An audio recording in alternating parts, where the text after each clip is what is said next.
Dans la vidéo précédente, nous avons vu qu'un réseau était un système complexe, mais qu'on pouvait l'abstraire sous forme de boîtes noires et d'interactions. Dans cette vidéo, nous allons ouvrir certaines de ces boîtes noires.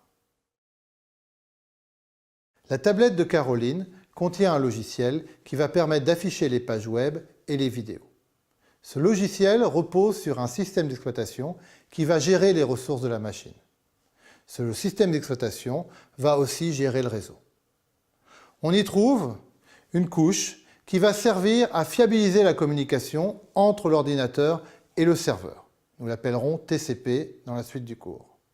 En dessous, on va retrouver le protocole IP qui va permettre au routeur d'acheminer les paquets de routeur en routeur jusqu'à la destination. Le protocole IP, dans la tablette de Caroline, va être en relation avec la couche Wi-Fi. Le Wi-Fi va servir à moduler un signal entre la tablette et la box pour transmettre des données informatiques. Comme vous le savez, le Wi-Fi permet à plusieurs équipements de se connecter entre eux.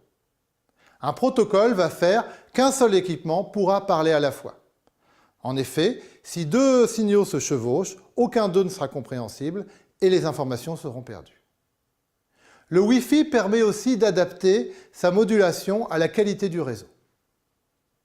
Dans le cas de la panne qu'ont subie Caroline et Adrien, une hypothèse aurait été une mauvaise modulation, une modulation trop faible, qui n'aurait pas permis de transmettre la vidéo. Une autre hypothèse aurait été un trafic trop important généré par les voisins et qui aurait réduit le débit pour Caroline. En tout cas, aller voir le voyant sur la box ne sert à rien, car celui-ci indique simplement que la connexion, que le Wi-Fi est actif. Les données envoyées par Wi-Fi vont être reçues par la box. Celle-ci va en extraire le paquet IP et analyser le destinataire. Comme celui-ci ne se trouve pas dans la maison, le paquet IP va être envoyé sur la liaison ADSL et reçu par un routeur de l'opérateur. Le but de l'opérateur est de faire converger ces trafics sur des liens plus haut débit dans le but de minimiser les coûts d'interconnexion. Mais généralement, le destinataire ne se trouve pas dans ce réseau de l'opérateur. On doit l'envoyer vers un autre opérateur. Pour faire ces échanges, plusieurs manières. Soit les opérateurs échangent directement leur trafic, soit ils passent par des lieux neutres, comme FranceX, où nous avons rencontré Franck Simon.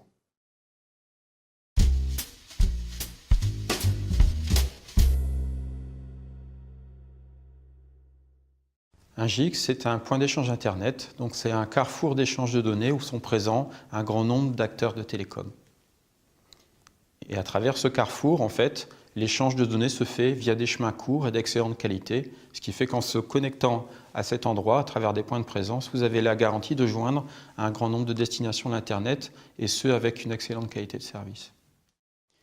Les débits, en fait, sont beaucoup plus importants que les débits que vous pouvez avoir chez vous, puisqu'on parle ici d'agrégation de flux. Les clients d'un point d'échange sont des acteurs télécoms tels que des opérateurs, donc ils agrègent, ils collectent même un grand nombre d'abonnés. Donc les débits sont très importants. Donc l'unité de compte, c'est le gigabit et non pas le mégabit comme vous pouvez l'avoir à la maison.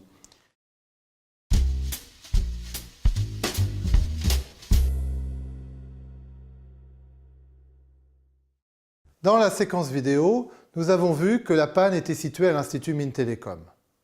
On voit donc l'intérêt d'avoir des sites comme Dailymotion qui ont des points d'interconnexion à différents endroits chez les opérateurs et qui peuvent offrir une meilleure qualité de service. À l'Institut Mines Télécom, nous avons eu une rupture de lien qui a fait que le trafic a été envoyé sur une autre liaison moins rapide. Comme l'Internet ne sait pas faire la différence entre les flux, il y a eu des pertes de paquets. Ces pertes de paquets ont été aussi bien pour des flux données que des flux vidéo.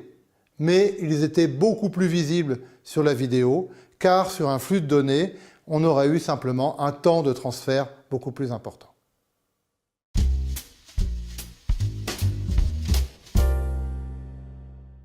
Vous observez que l'on doit résoudre plusieurs défis lorsque l'on veut gérer un réseau à grande échelle. On doit être capable de traiter les erreurs qui arrivent, comme par exemple des pertes de données. On doit être également capable de construire les tables qui vont permettre de guider les paquets dans le réseau vers une destination. On doit être également capable de gérer les saturations qui peuvent arriver à certains points du réseau. Dans l'Internet, les émetteurs doivent réduire leur débit quand ils détectent de telles saturations.